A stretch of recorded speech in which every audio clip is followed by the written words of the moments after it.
story being written by the Tennessee Titans. At our home, AFC Championship this week. We've gone farther than anyone expected us to. The Super Bowl is what everyone has on their mind, and we're rolling for it.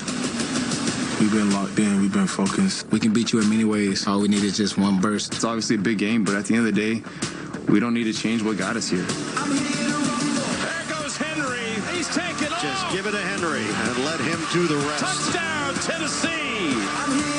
Mahomes right on the money. They can strike from anywhere.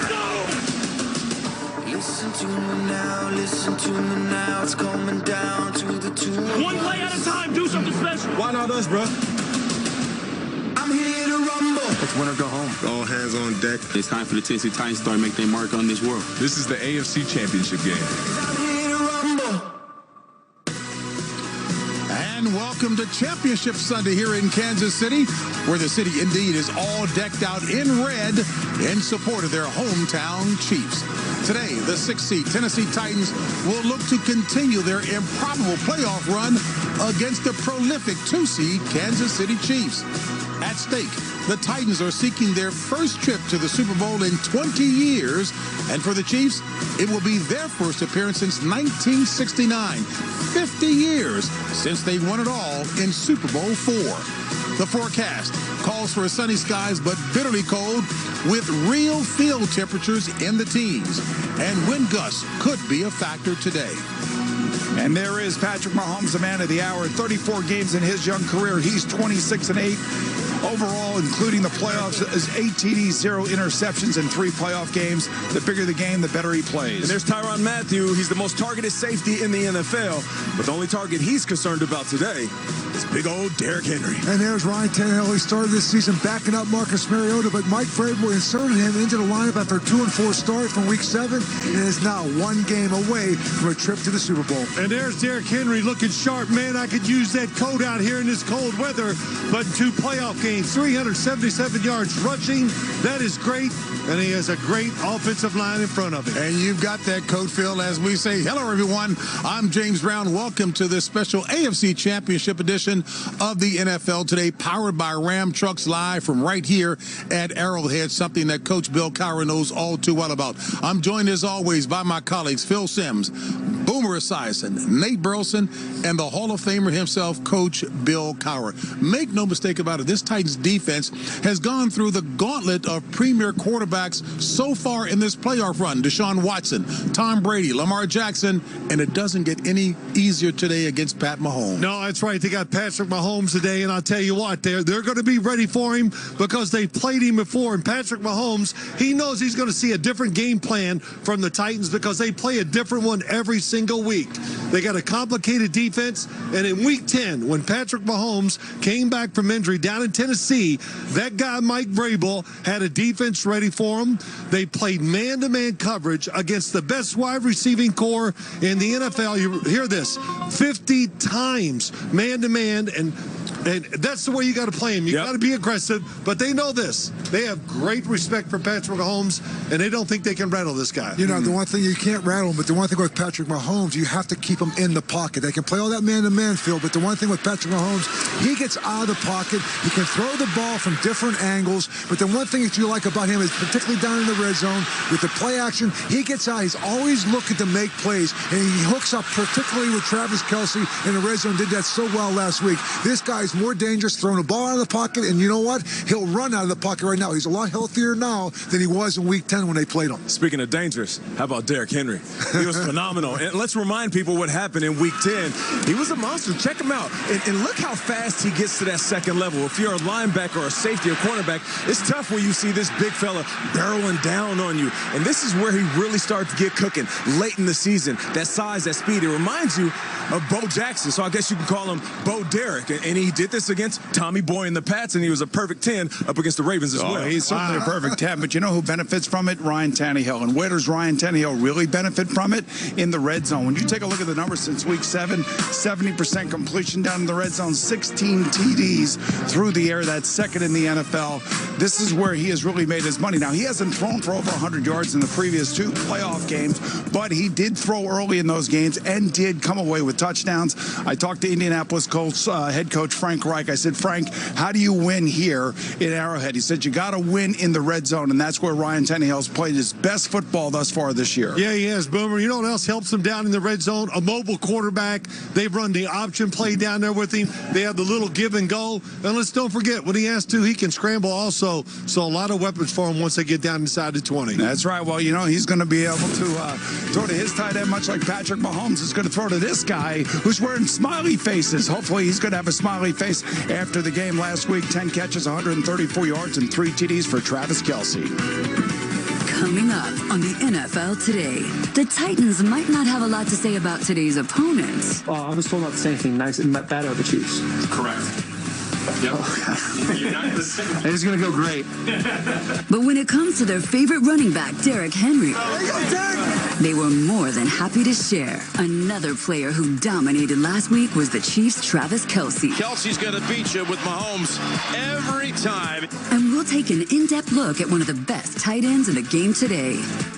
Coach Cowher sat down with his former player, Mike Vrabel, and nothing was off the table when these two old friends got together for a chat. Is there one thing that you dreaded as a player that you find yourself now saying, but I still got to do this as a coach? Probably. All that and more when the AFC Championship edition of the NFL Today returns. The NFL Today on CBS Sports is powered by Ram Trucks, Motor Trend's back-to-back Truck of the Year. The prolific Patrick Mahomes taking off his Superman coat, ready to action. And, folks, he has been just that in the last 2 seasons. 84 touchdowns. That's 15 more than any other quarterback.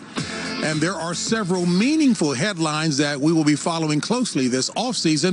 And for more on that, we send it over to our other set at Founders Plaza just outside of Arrowhead.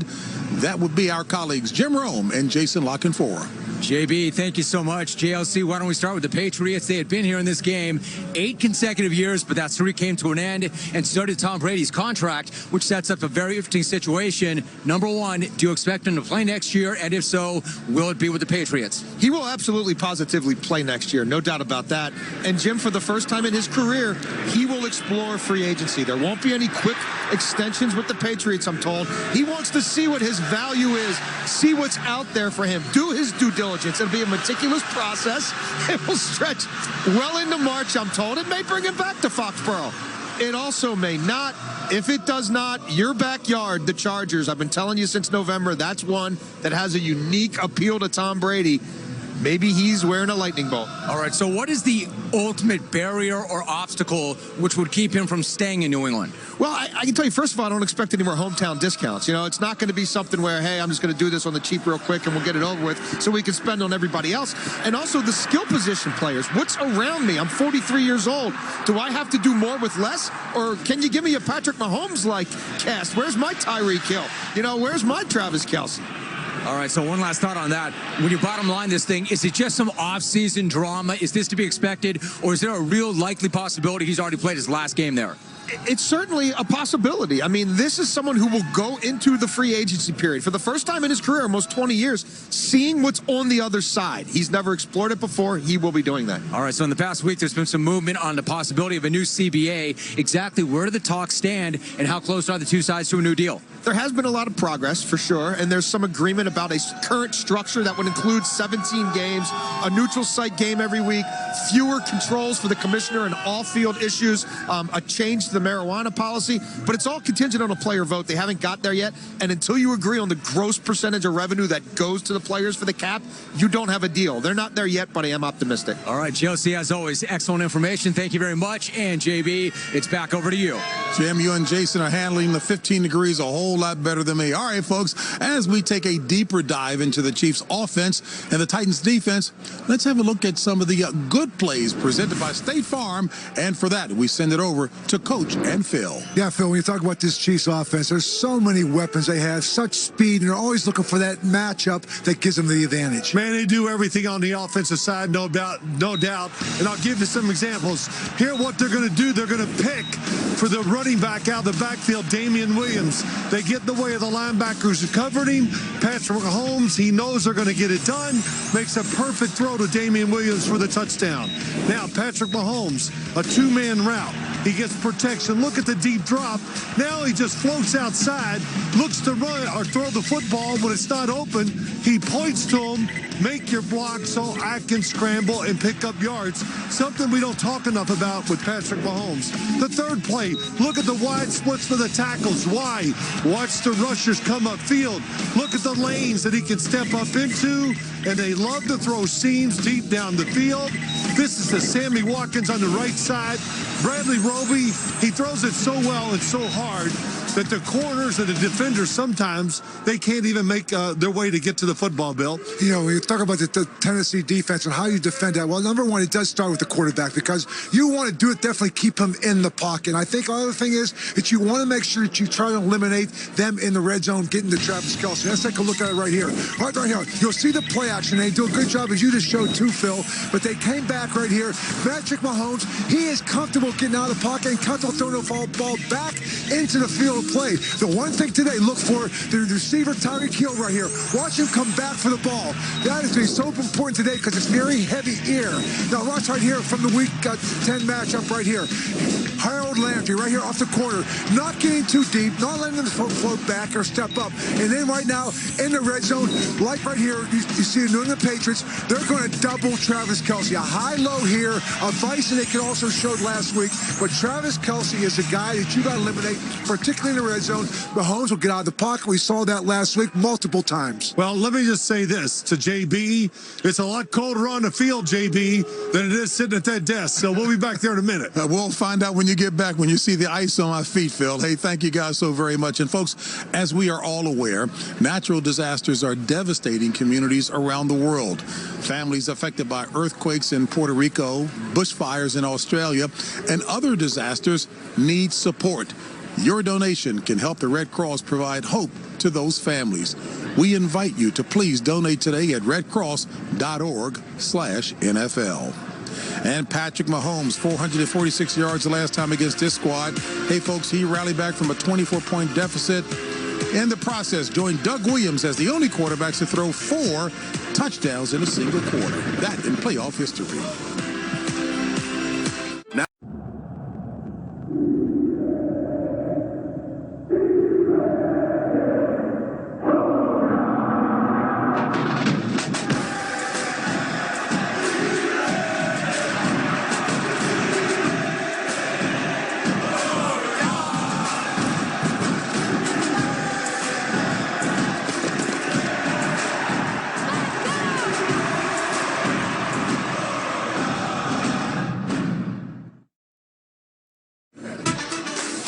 CBS Sports coverage begins its coverage of the PGA Tour with a fantastic field headlined by Tiger, Rory, and Phil Mickelson, that is, not Sims, competing at the Farmers Insurance Open at Torrey Pines. That's Saturday at 3 Eastern right here on CBS. And last weekend, divisional round playoffs, the Chiefs' Travis Kelce became the first player in NFL history with 3 postseason touchdown catches in 1 quarter. If you think that was interesting, take a look at this. K-E-L-C-E. Kels. In terms of barbecue, I mean, I'm there for it all. I just can't do beans. That's about it. Beans and coleslaw. I kind of just pass those down the line. If Andy Reid wasn't a head coach, I'd say he'd probably be a stand-up comedian. He's quite the pleasure to have in front of a crowd, that's for sure. Touchdown, Kansas City! Nice seasoning on some fries. Dip it in barbecue sauce instead of ketchup. If I wasn't playing football, I'd probably be maybe a sneaker seller, I guess. I enjoy spices. Without a doubt, Arrowhead is the best. The #1 stadium in the world. This place is electric. Sure enough, you feel that every single time you come here. How about those Chiefs? And how about that? Listen, when I think of Travis Kelce, I think of fashion. food in football. And speaking of football, yeah, why is he so special? Well, he's a great player, and certainly he and Patrick Mahomes have a certain sort of magic chemistry together, if you will. I think Brady Gronkowski, I think Sims Bavaro, I think Tony Romo and Jason Witten. Take a look at some of these numbers right here. He's right there with the best in history, and because he has that special chemistry with Patrick Mahomes, we saw this last week play itself out against the Houston Texans. Watch this play right here. How does Patrick Mahomes know what Travis Kelce is going to do here? Unbelievable. You know, that type of chemistry is something that takes years to build, and they've been together a couple of seasons, and still they already have that combination. All right, so that one was down the field, but then when you get into the tight red zone, he's going to be the premier target down here for Patrick. But watch some of these plays, watch some of these throws, and how they just basically make magic together. No doubt about it. And what you see, you put them in motion so they can recognize what the defense is doing. You know he's in man, a little bit of a rub route, and watch how he stops, finds the open space, and then he can make a play. And then watch this one right here. Same thing, motion again. Recognizing that it's zone. Right, Patrick's going to run out. He's going to take off out of the pocket, and watch how Kelce finds the dead spot in the defense, and that's the kind of chemistry that you're looking for. And that's why I say, whether it be Sims and Bavaro,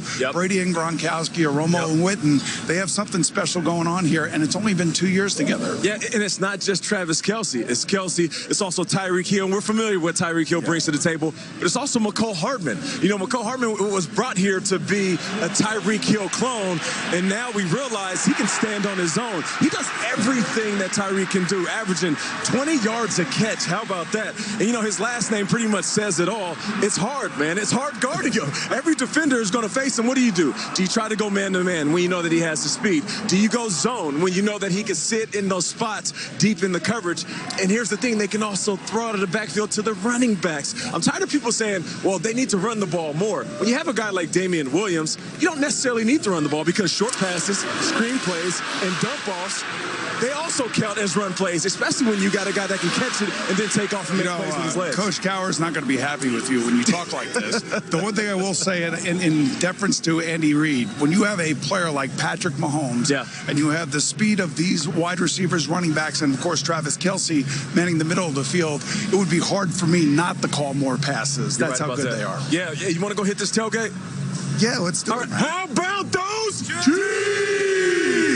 All right, back to you, JB. Only as Nate can. All right, fellas, thank you so much. Well, the Titans, Kevin Byard, will be looking to lock down the aforementioned Hardman and the rest of that outstanding Chiefs receiving core. And moments ago, our Tracy Wolfson caught up with the all-pro safety.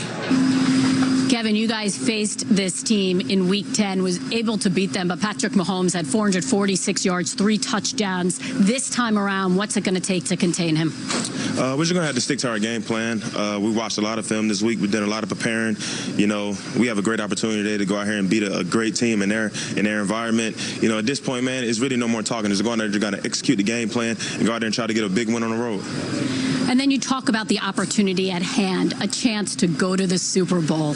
What has been the message from your head coach, Mike Vrabel? I mean, why change now? I think everything that we've been doing so far up until this point, even back when we was 2-4, we've come a long way. But all we've done is keep our head down and kept grinding, stay humble, and just understand that the work comes first. So I think at this point, man, there's no point in making anything up today. Just keep being the team that we've been, playing super fast, playing hard and aggressive, and go out there and lay it all on the line today. Appreciate the time. Good luck today. Not a problem. Thank you. Oh, geez. Yeah, you know, you talk about this Titans defense. Kevin Byard, Phil, you talk about he's the leader of that secondary. Rashad Evans, and honestly, at the linebacker level, he has been huge. And in Jarrell Casey in these 2 playoff games, he's been a beast up front. Yeah, they have. You know, you talk about that defense, they do so much. They're so aggressive. It's tough to play against them. And what are they going to do? And it can get you. And then on the offensive side, there's Kenny Vaccaro, Jarrell Casey getting pressure on Lamar Jackson. Right. Rashad Evans, you talked about it against the New England Patriots. You know, he had those great stops down near the goal line that got him into the second round of the playoffs. And I'll just say the offense. We talked about all that speed of Kansas City, and you're talking about Travis Kelce. But you know what Mike Vrabel does? There's also another side to the tight end position, because they come to Tennessee, you come and block first. And we're talking about Jonnu Smith, Anthony Firkser. You know, these guys are going to still be big players in the red zone. Play action becomes a part of it. But I'll tell you, there's 2 distinctly different styles of offense and you have two distinctly different styles of offensive players. Well, yeah, no question. I think the big thing I like about what Tennessee does, everybody thinks, oh, it's just run, but they try to get Ryan Tannehill into the game early. They have some guys. Khalif Raymond last week got down the field, got a big touchdown catch, so they got the speed. Here it is last week. The play-action pass, running formation, makes the defense think, oh, here comes the run in Derrick Henry. And then what do you get? Single coverage down the field. Khalif Raymond made a great double move, got wide open for the touchdown. The biggest thing about this is you got to be alert for the play-action pass, because you're right. Ryan Tannehill, Derrick Henry. You have to be very disciplined in the secondary. Tyrann Mathieu and the safeties back there, you got to be very careful of not giving up the big plays. Speaking of big plays, there is the guy right there. Ryan Tannehill is going to engineer this offense. He's done it well to this point. You're one game away, Ryan, from a chance to win a championship.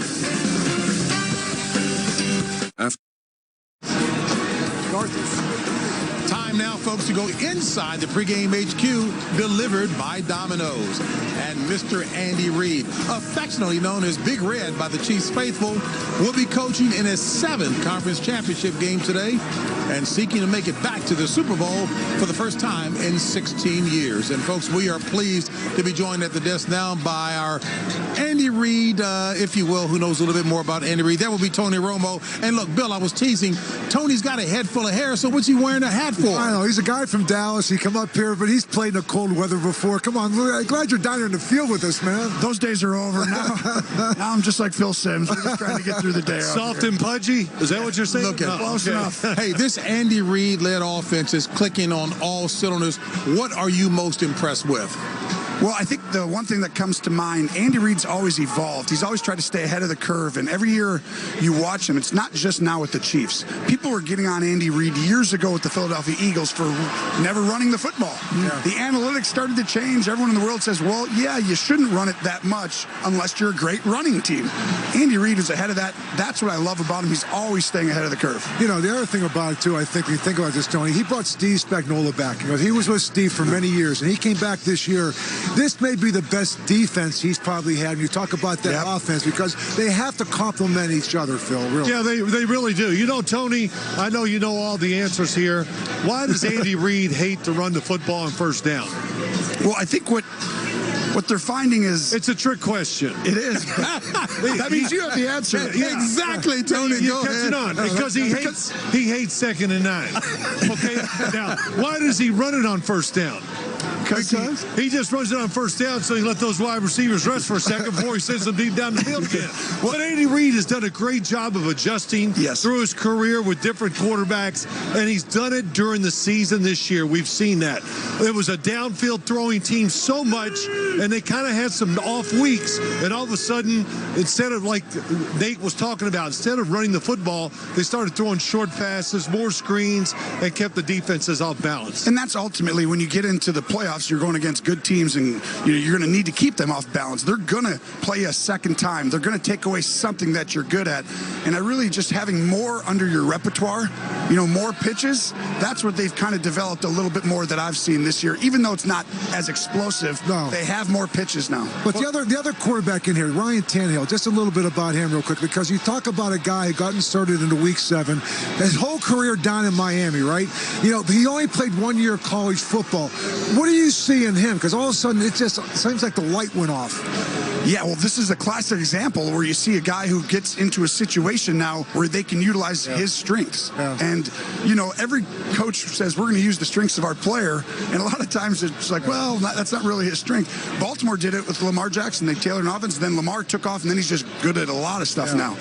But I really believe they've done that with Ryan Tannehill, almost indirectly. Yeah. I think the fact you can run the football and run two-man routes and get play action, it's simplified it, because Tannehill's strength is throwing the football.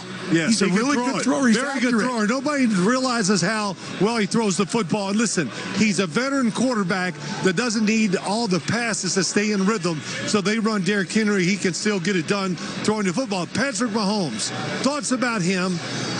big guy. He's a much bigger guy than I think everybody realizes, and just maybe one of the best throwers, if not the best thrower we've ever seen. He's got that weird mix, too, because, there's some throwers. Phil Simms, we all know, can throw.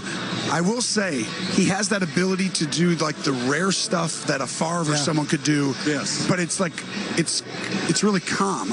And I've said this to you guys before, but he can play slow and yet really efficiently fast. Right. Like, just slide. But he slides, like, slow to give him more room and space, and then he fires the ball like he's Brett Favre all of a sudden, and it's like, whoa. When we watched him, he's like a combination of Tom Brady and Lamar Jackson. Yeah. Tom Brady in the pocket from Stanford, throwing all the angles and everything else, but outside the pocket, he does have the ability to beat you with his feet like Lamar Jackson does, right? I mean, his abilities to improvise and keep plays and extend plays, they're phenomenal. It's natural talent, and I say this, and I say it the right way.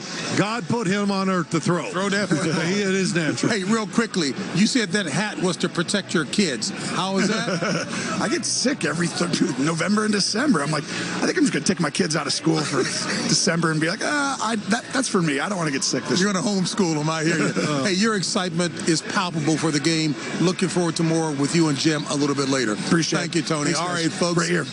Now, for the latest news on today's AFC Championship game, we send it back out to Jim and Jason at Founders Plaza. JB, thank you once again. JLC, one of the keys to this one, of course, defensive lineman Chris Jones, a star for the Chiefs. He did not go last week against the Texans. He did practice on Friday. Given what he means to the defense, what is his status right now? He is active, Jim, so these guys should be going crazy back there. Big Chris Jones back. Now, look, they'll be judicious about his snap count. I don't think he's going to be an every down guy, but one sack could be the difference, and his inside pressure is unique and special.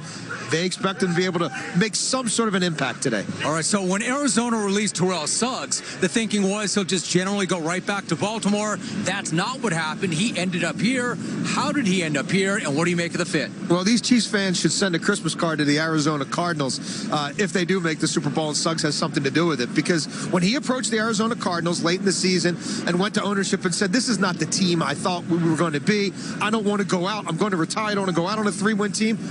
48 hours later, he had his unconditional release. He was on waivers. The Chiefs claimed him. Now, had Tennessee claimed him, he would have gone there.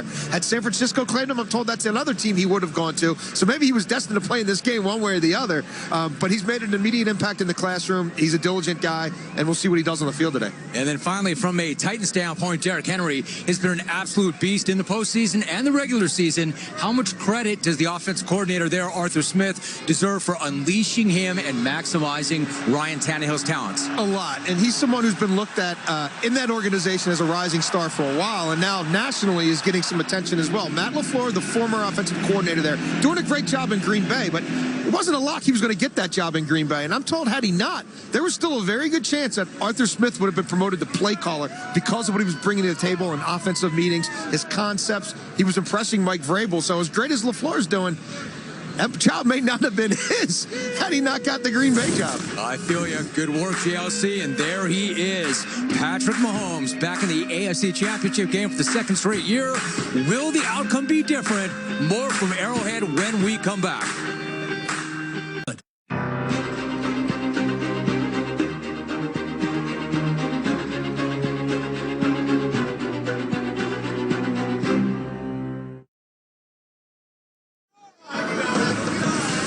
The NFL Today is sponsored by Verizon, the network more people rely on.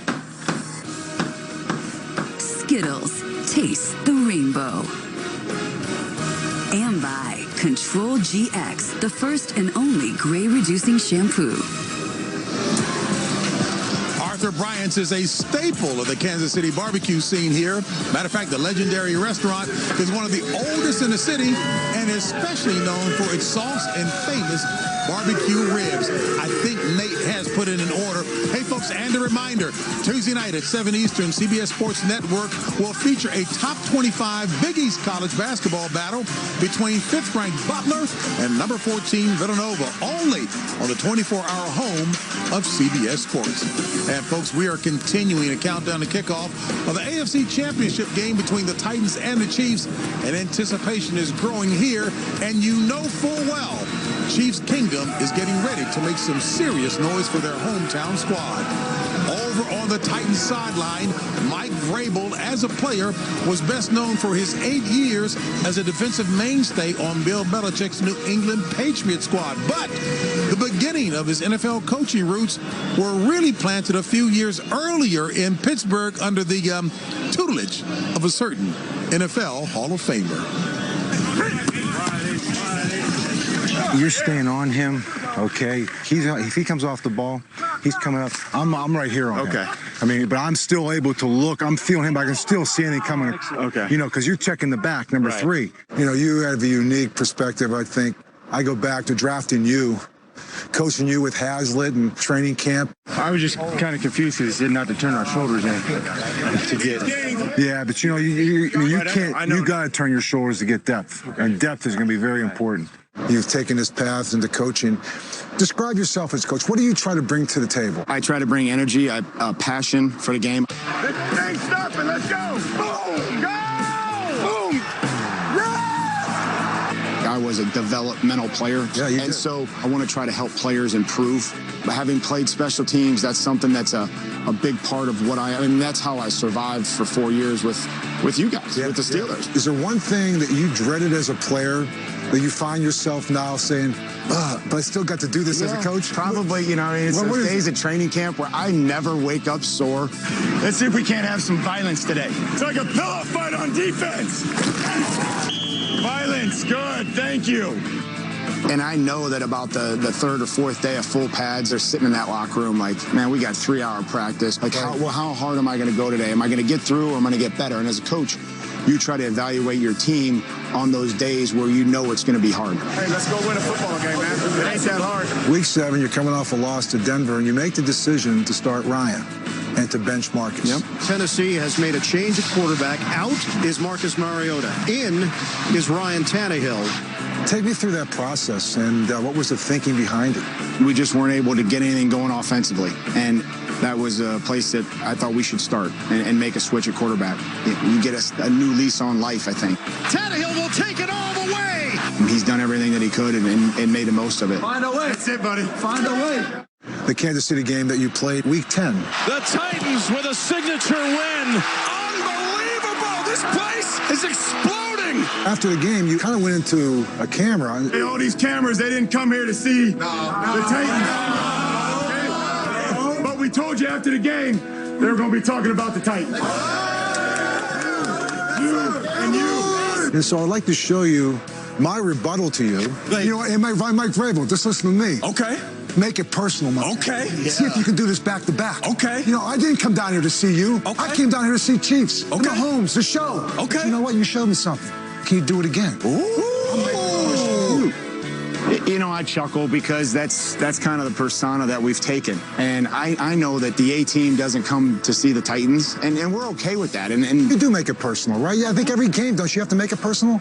I mean, it is. You only get so many opportunities. Right. What got us from where we were at 2-4 on October 14th, that Monday when we sat in there and guys were arguing and guys were frustrated and disappointed, I said, you know what, I'm hopeful. Like, the sky's not falling. Is this team where it needs to be from your standpoint? The biggest thing, I think, is our team's improved. We're a better team now than what we were at the beginning of the year. To go on the road, which we were going to have to do, I wouldn't want to do it with any other team.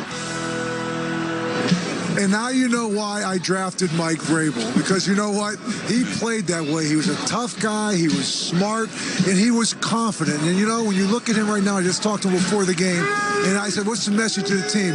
Why change now? Why change now? Just remember and go back to when we were 2-4, and everybody in here, how you felt.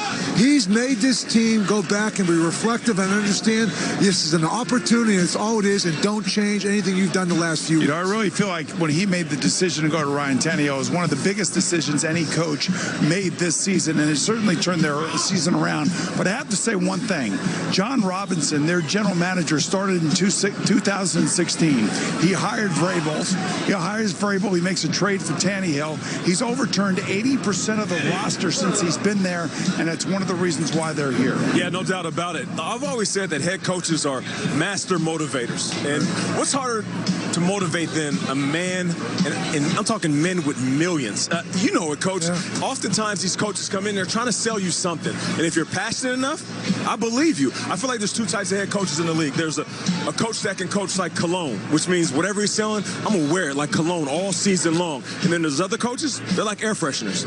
I mean, it'd be for a moment, I'll believe what you're saying, but is it going to last all season long? When you listen to the Tennessee Titans players, they are wearing the cologne of Mike Vrabel. They sound like Mike Vrabel. Yeah. Everything that he's selling them, they believe it. Well, yeah, they believe it because they're winning, and that's what players want. Make me better, help us win some games, and that's how it works. But, you know, I talked to Mike Vrabel when he was a player many times. He always said he was going into coaching, and I said, you sure? He goes, no, he was excited about it. And he is a leader, a natural leader of men.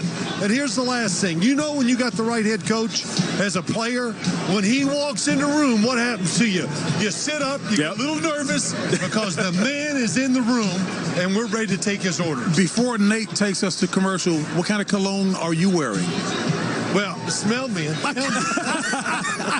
Good comeback. We'll do that during the commercial. Nate. And there he is, Mike Vrabel. Listen, he's a Super Bowl champion as a player. Will he add one as a head coach? For now on, I'm calling him Mike Jumper Cable Vrabel because he's always getting things started.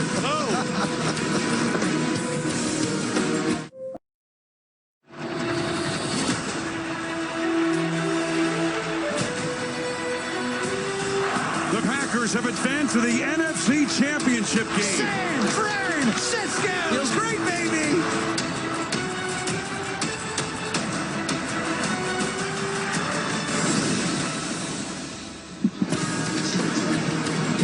All right, folks, let's not forget about that other big game later today on Fox, the NFC Championship showdown between the top seed San Francisco 49ers and the 2 seed Green Bay Packers. And for more on this heavyweight matchup, we send it out to our guy, Evan Washburn in Santa Clara.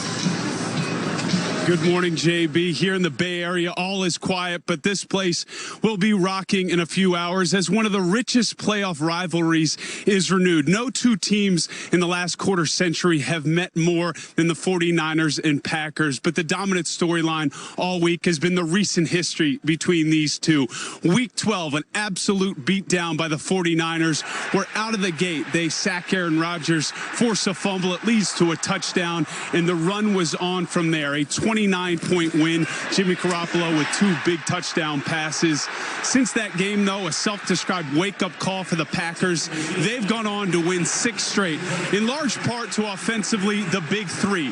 Aaron Jones has been a touchdown machine. Devontae Adams, now healthy, is coming off a playoff performance for the ages. And then there's Aaron Rodgers, who's made big throws in big moments. And he comes into this game with experience in this moment, making his 4th start in NFC title game. Something he said this week that he hopes will lead to efficiency. Should be a fun one. For more on the NFC Championship game, we send it to Jim Rome. Jim, take it away. Evan, good to see you in my home state. Thanks so much. Listen, I really do not care about that 37-8 beating that the Niners laid on the Packers back in Week 12. I don't think the Niners do either, and I know the Packers don't. And I never, ever want to go against Aaron Rodgers, especially this time of year, so I won't. But what I will do is go with the Niners and that nasty D-line. They harassed Rodgers into his worst game of the season and then abused Kirk Cousins and the Vikings last week. Fact is, you simply cannot block all these beasts. Somebody is going to get home and the quarterback is going to go down. On the flip side of that, the 3-headed monster that the Niners have toting the rock is going to eat. Believe that. And while some are still skeptical of Jimmy G on the big stage, I do trust him. They don't need him to win this game by himself. They simply need him to make a few key throws, and he will. This will not be the beatdown it was in Week 12, but the Packers' best still does not beat the Niners' best, and that's exactly what they're going to get today in Santa Clara. JB, back to you. All right, so our colleague Jim Rome is going with the Niners. Let me turn to my guys and get their thoughts. Boomer. I'm going to go with the Niners as well. I'm going to go 33-24, and the reason I'm doing that is because all of the reasons Jim just pointed out, the defensive line of the San Francisco 49ers, when they are healthy, which is what they are right now, they're virtually unstoppable. When Dee Ford, Quan Alexander, and Nick Bosa are on the field, the QBR rating for the opposing quarterback is 3, and that's out of 100. Yeah. So just think about how much they assault the opposing quarterback. I think Aaron Rodgers is going to be in for a long day today. And speaking of that, being under assault, watching that game, Aaron Rodgers was uncomfortable. It was one of the first times in a long time where I just seen discomfort in that pocket, and that's what they do. They bring pressure. We're not just talking about sacks, but also QB hits. And on the flip side, that running back group, I don't think they get enough credit. We talk about King Henry and also Run CMC. But what about Run BMC? And by BMC, I mean Breida, Mostert, Coleman. So that's why I have the 49ers 27-21. And I agree with you, the 49ers, because they are more balanced offense. And I think when you look at this Green Bay offense, I think their ability to slow down that rush, whether it be the screen game, which Green Bay has always been very good at doing. And the other part of that is Devontae Adams and Aaron Rodgers are on a connection right now that is record-breaking. And you think about the San Francisco's 49ers, if they do have one weakness, it's the corner opposite of Richard Sherman. We know Richard Sherman is going to be on the defensive left, offensive right. Devontae Adams will be on that offensive left, and if they can stop him, then San Francisco can. But I'll tell you what, if they get connected, this could be a shootout. You know, you made a good point, Nate. You know, Aaron Rodgers is getting hit, and I'd feel uncomfortable too. So you got to change some things on the offensive side. You're allowed to keep the backs in, to let the tight end block, because the one thing you said, Bill, there's a lot of one-on-one coverage by the San Francisco 49ers, so Aaron Rodgers can really predetermine where he wants to throw the football to what side and have time and get rid of the football quick. For San Francisco, Kyle Shanahan is about one thing first, and that's running the football. Yep. That's why he has 3 good running backs and give it to the man with a hot hand. And the other thing is, I'm taking San Francisco 27-17. Okay. But Jimmy Garoppolo, if you can make him throw it enough, I don't think he's been as sharp as the numbers say.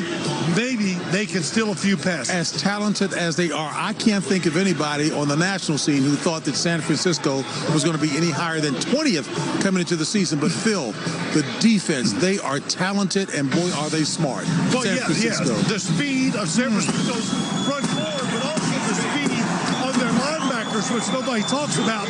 They really clean up a lot of messes because that front forward, they only have one thing in mind. Let's go hit the quarterback. Just remember one thing, guys. Last year, they didn't create the turnovers on defense. This year, they are creating the turnovers on defense, and that's one of the reasons why they win by as much as they do. All right, despite the 15-degree temperature here in Kansas City, this should be a hot matchup indeed, and Roger Goodell, the NFL commissioner, knows all about it. He knows this stadium will be rocking, and we are looking forward to it as well.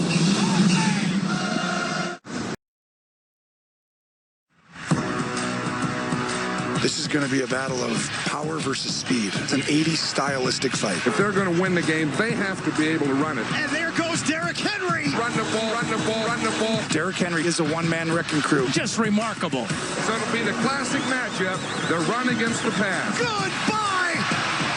That's how fast they can do it. You just don't see this. We are dominating them on every single play. We have just begun. How about those? Now they're one game away. Just go be us. As long as we stick together, believe in each other, keep that momentum going, we can make a real run in this thing. To make the Super Bowl, you know, that would be a dream come true. Personally, it would mean everything. Being able to be a part of history. Trying to bring a trophy back to Arrowhead. We're out for blood. Run the ball, run the ball, run the ball. It is an all-out beatdown by the Chiefs. I think it's going to go right down to the end of the fourth quarter. We have a chance to witness history being made here this afternoon.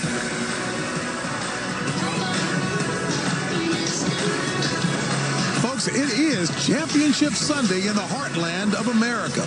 We are just about an hour away from kickoff of the AFC Championship game between the Tennessee Titans and the Kansas City Chiefs. The crowd continues to make its way into Arrowhead Stadium, and Chiefs Kingdom will certainly demonstrate why this is one of the league's loudest stadiums.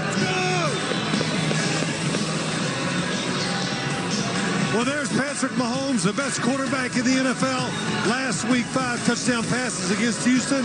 It also helps he has the best wide receiving core in this NFL, too. And he also has a special connection with this guy. That's tight end Travis Kelce. He had 10 catches last week, 3 touchdowns. When in trouble, Patrick Mahomes looks for that man right there. And there is Tyreek Hill. That goes by Cheetah on Twitter, one of the fastest guys in the business. Listen, facing him is like a scary movie because the Hills have eyes and Hill has legs. As as we welcome you back to the NFL Today, powered by Ram Trucks, here at our desk inside Arrowhead Stadium. And folks, how great was that to see our former colleagues, the legendary John Madden, and of course the late Pat Summerall. Bill Cowher said whenever you saw them at your game, you knew it was a serious big game. No question about that. All right, folks, I'm James Brown, joined at the desk by my colleagues, certainly Phil Simms, Boomer Esiason, Nate Burleson, and we are all thrilled to reference him now as the Hall of Famer, Coach Bill Cowher. Folks, we will hear from them in just a moment, but first, there are expected wind gusts today, the forecast which could factor into the outcome of today's game, and who better to have with us than our expert, Mr. Jay Feely, for more on that. Jay? JB, Phil, and Boomer, they may be complaining about the cold, but Coach Cowher knows this is football weather. It's beautiful down here. The wind is starting to pick up, but the field is gorgeous. They replaced it week 17. It's held up perfectly, so we got great conditions. The cold and the wind is going to impact the kicking game. You're going to have opportunities to return kicks. I talked to Brett Kern after he warmed up for the Titans. He said not just the distance, it should take off maybe 5 yards, but the hang time will be an issue. They're going to try to kick the ball out of bounds because they're kicking it to two great returners, Hardman, a Pro Bowler, Tyreek Hill, a Pro Bowler, and they know how dangerous it can be with those returners. Special teams certainly going to have an impact. And when you look at Greg Joseph, the Titans kicker, who has not attempted a field goal yet this year for the Titans, crazy that he hasn't attempted one, playing in his 5th game. He's going to have a big kick at some point, probably today, especially the kind of brand of football that Mike Vrabel says that they want to play, JB. Hey, Jay, thank you so very much for that insight. Awfully nice to have you around, partner. And you know what? So there are two contrasting styles that will be on display in this matchup. The high-octane offense, of course, of the Kansas City Chiefs against the ball control, ground pound attack, if you will, of Tennessee. And it really is. And it's kind of like a heavyweight fight. We've all seen it all the time. Ali, Foreman, Ali, float like a butterfly, sting like a bee. Isn't that the Kansas City Chiefs? All the weapons bobbing and weaving, flying all over the place. And then you have Foreman sitting in there. It's the body punches. It's Derrick Henry. Yeah. It's run the ball. It's being physical. And so you know what? If styles make fights, we got a good one, Phil. Well, we do. I like the way you said you were disgusted. Oh, floating around it. I mean, do you see his face? He got that look. But hey, there's no question the body punchers in this game are the Tennessee Titans. And you know, Derrick Henry, everybody keeps talking about him. He has been great. No question. The NFL all season long, the playoffs. But it's the guys in front. If he's going to be great today, he needs that offensive line, which has been terrific. I got to give him credit. Ben Jones, all of them. Roger Saffold, Taylor Lewan on the left side have been outstanding. And if they play the way they play, even down when they play Kansas City, this gives Tennessee a great chance today. You know, Phil, I'm so glad you said that because in 1988, our team went to the Super Bowl, and late in the year, we had a big running back by the name of Vicky Woods. We had great offensive linemen by the name of Anthony Munoz and Bruce Reimers and Bruce Kaczorski, and of course, Max Montoya and Brian Blados and Joe Walter, and we just mauled people late in that season, and that's exactly what the Tennessee Titans have been doing the last three and a half weeks. Actually, Ryan Tannehill hasn't had to do that much. When you think about it, just don't make this mistake. But I like Bill's tact. Throw early, run late, keep the clock moving, take the down clock underneath 5 seconds when the game clock is running, and try to shorten this game. And I would imagine Mike Vrabel is going to try to do what he did to the Patriots, their first playoff game, and that was when Brett Kern pinned the Patriots back inside the 10-yard line a number of times. So punting is going to be a big portion of this game for the success of the Titans. Yeah, Coach, you're right. I mean, this is a heavyweight bout, and we can't wait to see Derrick Henry rumble, young man, rumble. And that's exactly what he's going to do. He's going to be rumbling down the field. You know what I love about this offense is that they know exactly who they are. They want to run the rock. They want to take it downhill. It takes the wind out of you. I mean, that right there is the boom, boom, body blows. And before you know it, you're hitting the canvas in the fourth quarter. But, Coach, I understand what you're saying, and boom, I get it. Throw early to run late. But I remember my grandma always saying, if it ain't broke, don't fix it. So why not just go out there and do exactly what everybody's expecting you to do, hand the ball off to Derrick Henry, and in that first drive, you see if KC really wants to hit the big fella. Just a real quick note. It looks like Chris Jones, the defensive lineman of the Chiefs, will be up. He's got, a bad calf. When you're trying to hold up against the strongest running offensive lineman in the NFL, this could be tough on Chris Jones. And there is absolutely no question that Derrick Henry has been nearly unstoppable during this Titans playoff run. And while his legend continues to grow, folks, it's clear among both his Titans teammates and certainly the people of Nashville, they have found their hero in this edition of Golden Moments, brought to you by McDonald's. He's a powerhouse, oh yeah. Somebody like that don't come along every day. Well, he can run that ball. I don't think I can tell you. Dump truck, man. Big boy. He's the best running back in the league right now. If you're looking for a hero, and there goes Derrick Henry. It's a man who is willing to fight. When my back's to the wall, you find out how tall I stand. He just imposed his will. Derrick Henry is a man on a mission. That was all Henry. He's a beast. Derrick Henry is demolishing them. He's fun to watch. Size, speed, imposing. He's like a diesel truck. He is a monster. Derrick Henry is a four-legged goat grazing on the grass. He's been incredible to watch. Beautiful and majestic. He is a one-man wrecking crew. Derrick, just wears on guys. After you've hit him 10, 20 times, it doesn't feel quite the same. He's getting stronger as the season goes on. When it gets to this time of the year, guys don't want to face this man head on. He's like a brick wall. Do you want some of that? Yes, you do. Oh, man, he's had so many good runs. Henry takes it all the way for the touchdown. First time we played the Chiefs earlier this year. Oh, Henry. And he's taken off. Touchdown, Tennessee. Last week, the big run against Earl Thomas. Henry takes it to the outside. Oh, the stiff arm. Never want to be a victim of the stiff arm. You don't want any part of that. He's definitely one of the biggest reasons why we're here right now. Why not us, bro? Let's go. He's the greatest. He's the best running back in the league. What's up? What's up? What's up? The King. King Henry. Put the crowd on. There you go, boy. Derrick Henry is the GOAT. G-O-A-T.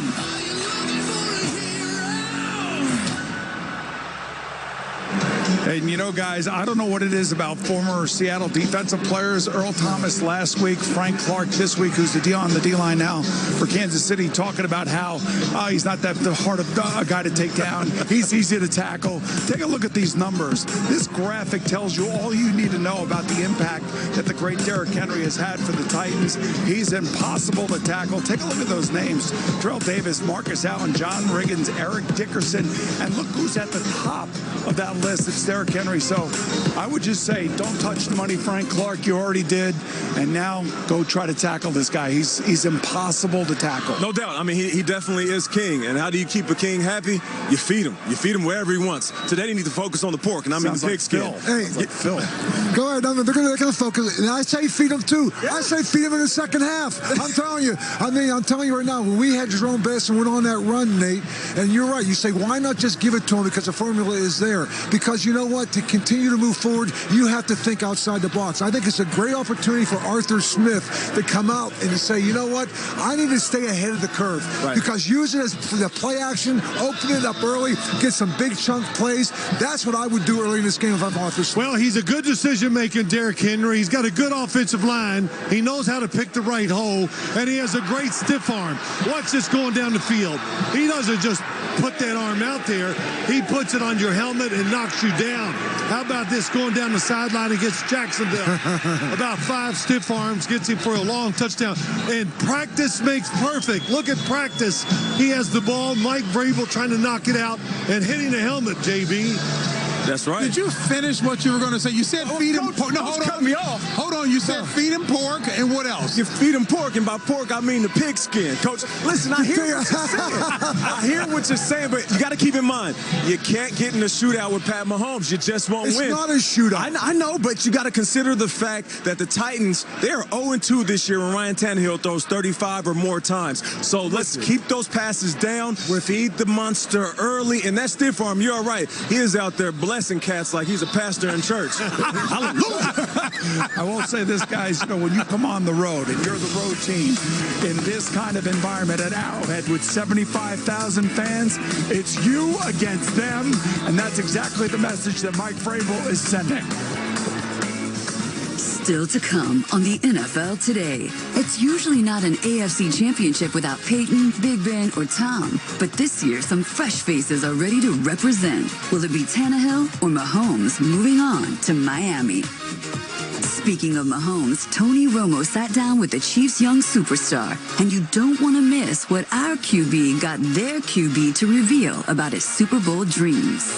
The whole year you want to be in this game and you want to be playing to get to the Super Bowl, especially after how last year ended. So now it's about being able to find a way to win it. Both the Chiefs and Titans offenses have been lighting up the scoreboard in recent weeks. So which defense do the guys think will take things up a notch today at Arrowhead? That's all straight ahead on this AFC Championship edition of the NFL Today.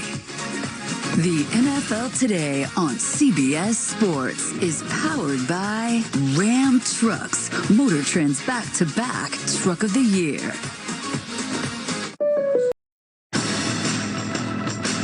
It's the Tennessee Titans and the Kansas City Chiefs. What's on the line? A championship. The Tennessee Titans, you're in a lot of trouble in Kansas City. They are going to need a big, big second half. Kansas City stuns Tennessee. Chiefs 21, Titans 3. We're going to win the game. Let's go. Mariota. Now he's going to scramble for the end zone. Pump faking. Fires lane. It's knocked down and caught by Mariota and stretches for a touchdown. What a play, Marcus Mariota, who just threw and caught a touchdown pass. Derrick Henry to pay dirt. There is shock in KC. What we got? Grit. Mariota throws down the middle. There's Decker. Touchdown. Titans. This is a stunning result.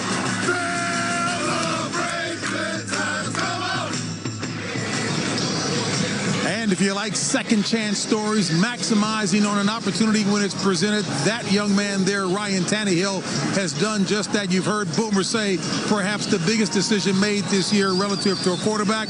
He's capitalized on it 9-3 as a starter this season, Mr. Ryan Tannehill.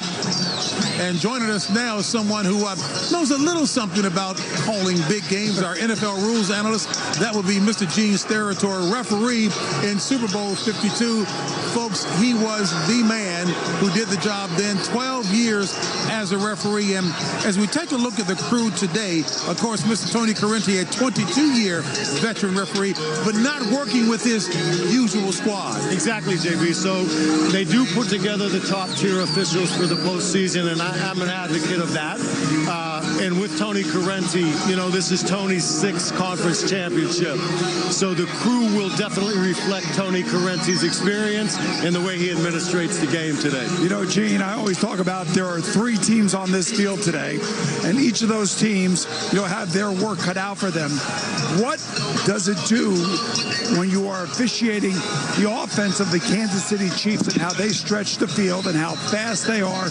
What kind of pressure are these officials under those circumstances? A lot of the same types of pressures that Tennessee is going to face defensively, Boom, and that is that, you know, you have an RPO, Patrick Mahomes, which challenges the officials that are in the offensive backfield. You've got Travis Kelce, who can handle the middle of the field as well as anybody in the league, and then you have Tyreek Hill that stretches this field vertically. So everybody has to stay true to their keys today and officiate what's presented to them. Speaking of keys, you know, when it comes to the Tennessee Titans, they're one of the best at play action. And that is a very difficult thing to keep your eyes on as a defender. I mean, it fools even us as fans when we're watching the game. What kind of challenge does that set up for the officials when paying attention to the play action? A lot, Nate, and it's because when Tannehill reaches to Derrick Henry today, right, we've got to be a half second ahead of that and be looking at the run block, potential run blocking that's occurring in front of him to see the beginnings of that. Now he pulls that back in, and we are now progressing into a pass type of officiating as well. So all of the things that teams get challenged with, so does this third team on the field. Yeah. And we saw one, Gene, last week. There's a unique defensive approach that people have taken to a player like Travis Kelce, who's so effective in the red zone. It's almost a vice. They put him into a vice. You can see it when you see him, that he is a player that it's almost like a punt. They get him, they vice him. How do you officiate that differently than you would the play that's in the offensive play? You know what? When it's the Flyers and they're in that vice, we kind of let that hold occur a little bit, Bill, unless they take him down to the ground. Because this is a potential receiver, you've got to take those levels of restriction as we watch on this play. When he gets doubled right there now, some restriction would be allowed because he's being doubled, but he's got to be able to finish his route and get out of that. And if that starts to feel like a hindrance, they'll throw the flag for defensive holding. You know, I just got to say this. Watching you two guys in our meeting last night discussing this segment, you guys are much nicer today than you were last night. You guys are screaming at each other. And the one thing I think the fans ought to know, that you see some of these backward passes and some of these gimmick plays and special plays that come out in the playoffs. We discussed this before the game. I discussed the onside kick before the Super Bowl. I discussed all these things with you, Gene. So talking about the silent count, the bobbing of the heads with the center, these are all things discussed in that locker room right about now as you meet with the head coach, correct? Most definitely, Coach, and even more so today, because let's face it, there is no tomorrow. The winner goes to Miami. As an official, you expect the unexpected for the entire day today. Good job, Jay. Where are you from? I know where you are. Where are you from? I'm from Pittsburgh, Pennsylvania. No hat, open collar here, no gloves. Hey, what's the deal? It's a balmy 21 in Kansas City, JB. He's It's a only out here beautiful for 5 minutes. Hey, Gene, thank you so very much. All right, folks, look here. The Titans and the Chiefs are both on a quest to hoist the Lombardi Trophy. Meanwhile, two brothers are going on the quest of a lifetime in Disney and Pixar's new film, Onward, in theaters everywhere, March 6th. Here's a special look.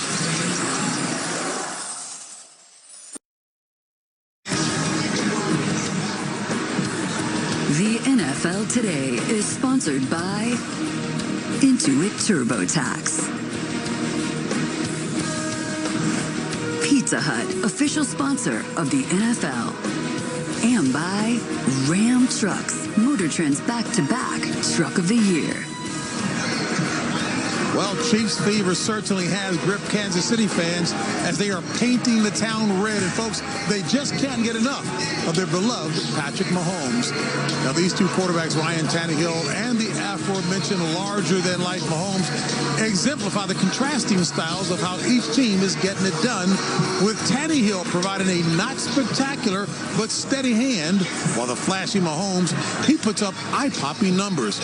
So what's noteworthy here is that one of these quarterbacks will be playing in Super Bowl 54, and folks, when that happens, it will be the first time since 2003 that a signal caller other than Tom Brady, Peyton Manning, Ben Roethlisberger, or Joe Flacco has represented the AFC in the big game.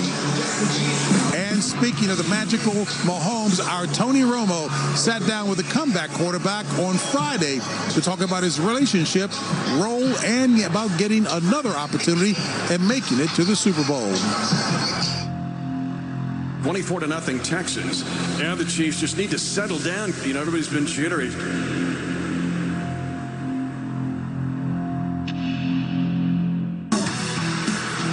Touchdown, Damian Williams. I know you thought it was over, but I told you, this team is explosive. Put those words in my mouth. I mean, it's just, you just don't see this. 4 touchdowns by Patrick Mahomes in just 10 minutes and 10 seconds. I mean, you guys obviously don't feel like you're ever out of a game. No, and I think the biggest thing is we've played in a lot of different football games now, especially this season. We've played in games where we've had to score a lot of points to win, and we've played in games where the defense has shut it down. So we've played in all different types of games, and we found ways to win in all those games. This year you've won different ways, which I kind of feel like last week that made you maybe a little bit mentally tougher as a football team, that when you got behind, it was okay.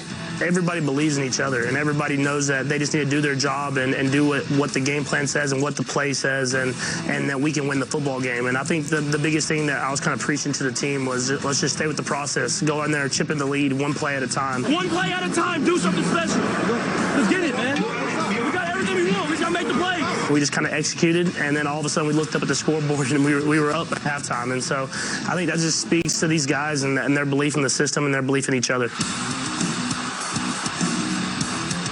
Last week, Travis played incredible. Just having that tight end, somebody that's big, a target that you can get people around you under duress. What's that relationship like, and how special is he?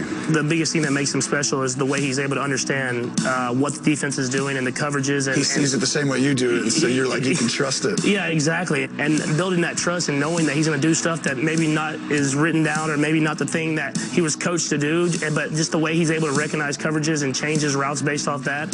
Having that guy on the field that understands what you're thinking and going to be in the right area is something that it's awesome to have.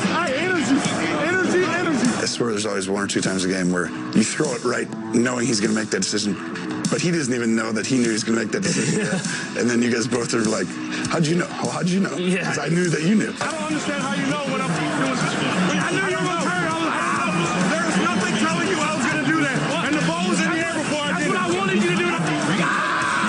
There's times in games where he'll run a route differently to take guys away so that other guys get open. And I think just having a guy like that who just wants to win, that's a competitor, it definitely helps out the team. The Patriots have won the AFC Championship in overtime, and the Chiefs never got a chance to have the football. I know the AFC Championship was a big game last year, a special one, and obviously you guys didn't get it done. But to be back in it, how does it feel? The whole year you want to be in this game and you want to be playing to get to the Super Bowl, especially after how last year ended. But you know it's a long year where you're just every single day you're preaching one day at a time, and then all of a sudden you're back where you want to be at. And so now it's about fixing the things that we didn't do last year and being able to find a way to win it. For you, obviously winning a Super Bowl is the ultimate goal for a quarterback. I mean, but it's got to be something you'd love to have for Andy Reid as well, wouldn't you? For sure. I mean, the biggest thing with Coach Reid is the way he's able to relate to everyone. You good? Yes, sir. Not all of Mozart's paintings were perfect, huh?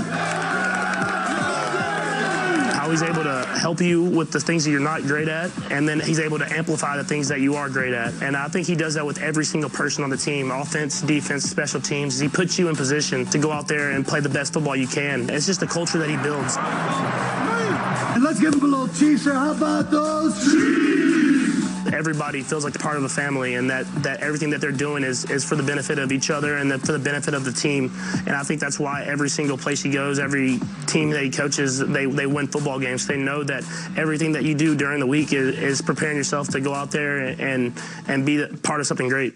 Pat Mahomes throws for 5 touchdowns, a Kansas City postseason record. From last year to this year, is there anything you're like, do you just know more football, you think? It's crazy to say. Last year, you get stats and you get numbers and throw touchdowns and all this different stuff. But now I just feel so much more comfortable recognizing the defense, recognizing where the blitz is coming from, changing the protection, and then putting us into the best play. And so I think that's the biggest difference from this year, from last year, is I just feel so much more comfortable when I'm out there. At our home, AFC Championship this week. And for more on the Chiefs' dynamic quarterback, we send it upstairs to the booth to our colleagues. And Jim, there's no question that your partner was in his element talking with one Pat Mahomes. Oh, yes, he was. Thank you, JB. And I heard him talk to you about how he feels like he's improved since last year when he was the MVP. The stats weren't the same. He was injured a good part of the season. But is he better than he was a year ago? Well, yeah, this is where it's hard for everyone goes by stats, right? And he had that incredible season a year ago. But when you watch him this year, I touched on it earlier, it's his ability to have more pitches. He checks it down a little more. He makes defenses respect more parts of the field. They were just so explosive down the field last year. It was almost silly. This guy has improved, and I think he's ready for today, and I think he's been dying to get back here. All right, confidence level, nervousness at this point, coming back into this game for a second straight year. What did you sense from him? No nerves. I think this kid is one of those guys that everyone wants. If you're a coach, a fan, you love to have someone like this leading your football team. He's going to be at his best today. Now, so much attention about Derrick Henry. Let's talk about the Chiefs running back, who's been putting up touchdowns, like 3 last week against Houston, 3 last year in this spot against New England. He could be an X factor today, Tony. He definitely can, and you hit it on the head. These games, sometimes you get a sneaky guy who just all of a sudden comes up, and when you respect the receiving corps so much, the way you have to do that with Kansas City. Well, this guy just handed him a couple times, and Andy Reid did that last week, and there was 2 touchdowns, boom, with almost no one there to block him or to tackle him. All right, let's flip it too. Well, instead of talking about Kelce, let's talk about Jonnu Smith for Tennessee, who's been making big plays, including a touchdown catch last week. He could be an X factor on the Tennessee side. He absolutely can. We've been around this team, 5 games this year. This is the guy who keeps coming up. They run the football with him. He runs routes outside. He's like a wide receiver, and then he plays tight end, and then he blocks. This guy you've got to be prepared for today. And lastly, I'm going to talk about the coaches. Mike Vrabel, second year, taking his team to the championship game, and of course Andy Reid back for the 7th time in his career. Wow, this is going to be a big time. If you like matchups of coaches who know what they're doing and have their team prepared, these 2 teams are here for a reason. They got great coaches, and they're going to be ready. All right, we're ready too. We can't wait to get it started, folks. That's the latest from the booth. Let's go back down to JB and the crew on the sideline.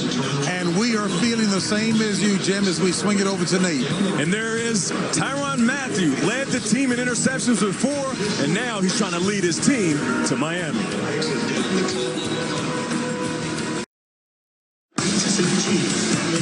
Well, there is Derrick Henry, that is, getting ready for this matchup. And, folks, if his last 3 weeks are any indication where he's rushed for an average of 180 yards, no question the Chiefs are going to have their hands full trying to stop the big fella.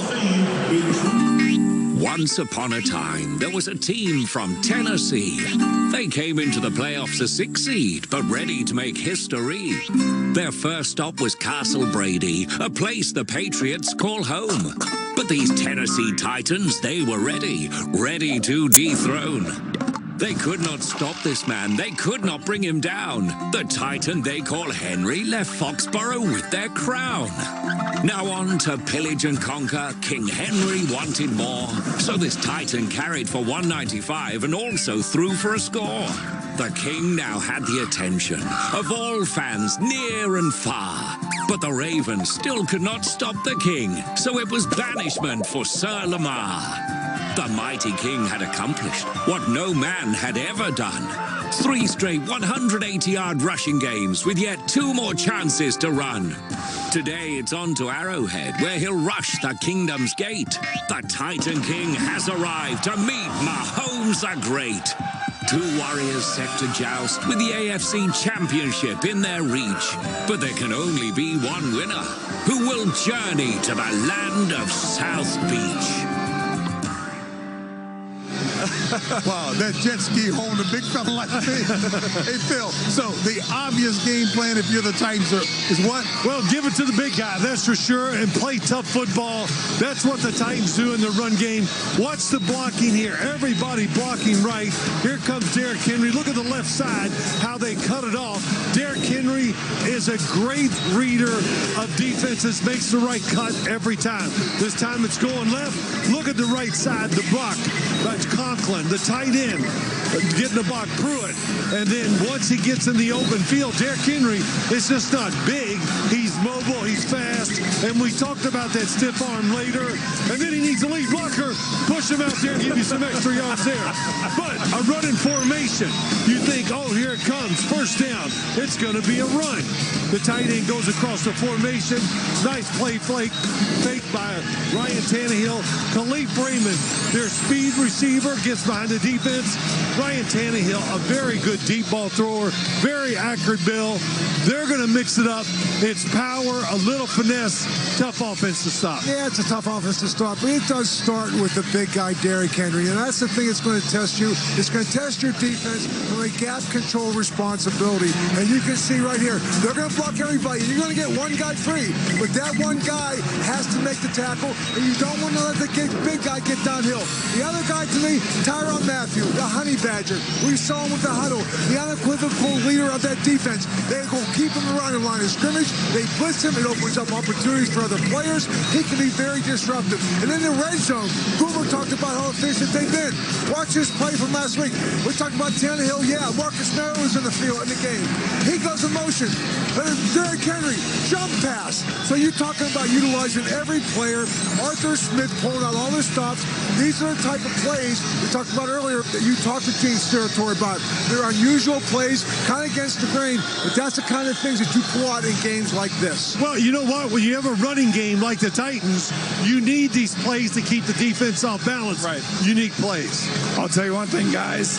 You want to talk offense? Yeah. You got to talk Patrick Mahomes. Okay. Oh, yeah. Why?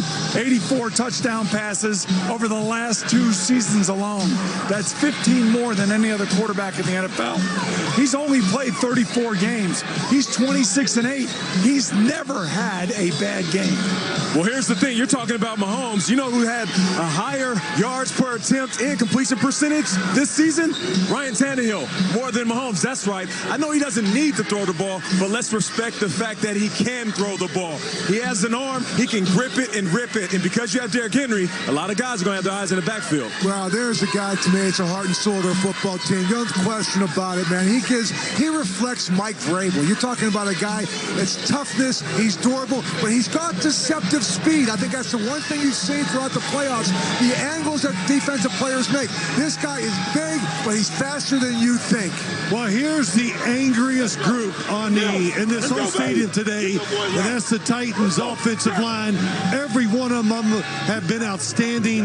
The run blocking, just overpowering NFL defensive linemen, which you don't see. And I'll tell you, when they played Week 10, this offensive line won the battle up front against the Kansas City Chiefs. How about multi-dimensional backs out of the backfield? That's Damian Williams. LaShawn McCoy is not active today. 7 career postseason touchdowns. That's most in franchise history here in Kansas City.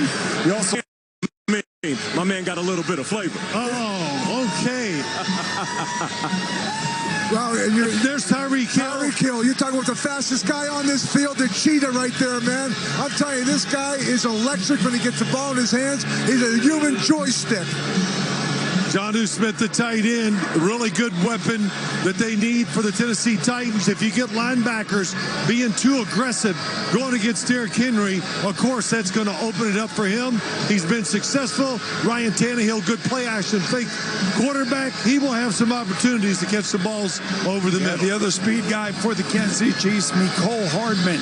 He could do it in the special teams area, kickoff returns, punt returns. Remember, he turned this game around last week in this building with that big kickoff return against the Texans. What about the coaches, guys? You got a little bit of the old and a little bit of the new. You got Andy Reid on the right and Mike Vrabel on the left. There's a mutual respect right there. I know Andy Reid respects him for what he did on the field as a player. Now let's see if Mike Vrabel can go and take his respect as a head coach. And there is Terrell Suggs. That's Chris Jones. Remember, he's not played in these last 2 playoff games. He's active today, and that's going to be the big man that's going to try to stop that big man called Derrick Henry from doing anything against his team if they want to go to Super Bowl.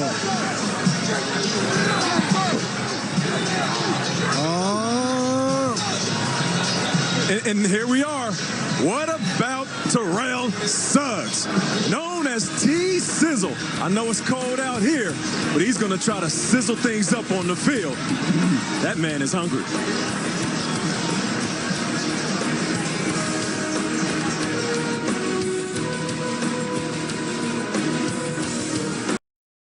The NFL Today on CBS Sports is powered by Ram Trucks, Motor Trend's back-to-back Truck of the Year. Here at Arrowhead Stadium, sold out and cold, yes, but they are anticipating a hot matchup. Temperature, as you see right now, around 18. It does indeed feel like 6 degrees, but folks, there is no talent in our business that has a more unique take on sports action, including the upcoming AFC title game, than our radio Hall of Famer, now on TV, of course. That would be Mr. Jim Rome. JB, I appreciate you so much. Now, nobody saw the Titans making the run they've made, and they're the last crew you want to run into right now, especially Derrick Henry, who gashed the Chiefs for 188 yards in Week 10 and could go for 2 bills today. The Chiefs came from way behind to wreck the Texans, but they're not doing that again if Henry is moving the chains, spinning the clock, and spinning defenders around and using them as blockers like he did Earl Thomas. He looked like a man amongst boys. I have never seen anything like that in my life. Oh, wait, yes, I have. That's 13-year-old Andy Reid. dominating and towering all those little kids in the punt, pass, and kick competition back in 1971. Straight savagery. You were not dealing with that, just like the Titans are not dealing with this. Not when Reed has the sport's most dangerous weapon, Patrick Mahomes. Mahomes lit the Titans up at less than 100% in week number 10. He will do it again today. His arm is second to none. His mobility is back. He's cut way down on his mistakes, and there is no way he's going to let them lose. And the best coach then to never win a Super Bowl is going to get his second shot at one this year. I am riding with KC, JB. The wordsmithing and insight of one Jim Romes. All right, folks, it's time now to deliver our picks with game day delivery presented by Amazon Prime. It is Titans or Chiefs. Pick 'em and score. You know what? Here's the thing, guys. Not this year. They are not losing here. This place is great. It's got such a great atmosphere. And unfortunately, Patrick Mahomes never got the ball back last year against the Patriots. They scored points, he and Andy Reid. They're going to score a lot of points here. I think they win 34-30 over the Titans. But the Titans have Derrick Henry. He's half man, half machine, half man, half metal. Did you realize that Titan is the root word in titanium? So they're going to put the pedal to the metal. I got the Titans winning this 31-28, baby. Stars are aligned for Andy Reid. I'm sorry, Nate, I don't think so. Remember week 17, he got the bye when Miami beat New England. All of a sudden, Baltimore loses, gets home field advantage. Andy Reid, you're going to get a chance to get that ring. You're going to Miami 27-20. Well, baby, you know, Nate, you've been on that road, the Tennessee Titans. I'll give you credit. You're sticking with them, but I think you'll be wrong this time. I think Kansas City, this crowd, what they do, they got a taste of what the Tennessee Titans are like week 10. They know what they're up against. I'm taking Kansas City 30-21. I know, in fact, that Tennessee reflects its head coach, who's no nonsense. They're not scared of anything, Bill. Let's give them some credit for the way they've come so far. Oh, absolutely. Listen, a running game travels well, and a mindset travels well. But I will just say this about the Kansas City Chiefs. As this thing comes down, they cannot get off to the bad start they got off to last week. A fast start, if they can get out early, it can then maybe limit Derrick Henry's effect. The scoring has to be high for Kansas City. If they do, they'll win this game. You know, last week the Chiefs, they were a little nervous early on. One of the reasons why the Texans got out to a 24-point lead. I don't think that's the case now. You know, they got it done. They showed last week just how explosive they can be. And when they turn it on and they put that pedal to the metal, they're virtually unstoppable. Listen, the Titans are the definition of real road warriors. Week 17, they go to Houston in a must-win game. They go to Foxborough, they get the win. They went to Baltimore, got the win. And today, they take Kansas City. You know what, Nate, I'll say this. For Tennessee to win the game, we know about Derrick Henry, but get Ryan Tannehill involved in the game early. Have a balanced, offense. I think that will help them down the way. And then for the Kansas City Chiefs, just be who you are. Don't fool around and hand it off too much. Throw that football. And who they are is indeed impressive. And look, there's been so much talk about the God-given talent of one Derrick Henry. I like the fact that he is a young man of character and integrity. He lets everybody else do the talking. Coming up, the AFC Championship game presented by Intuit TurboTax.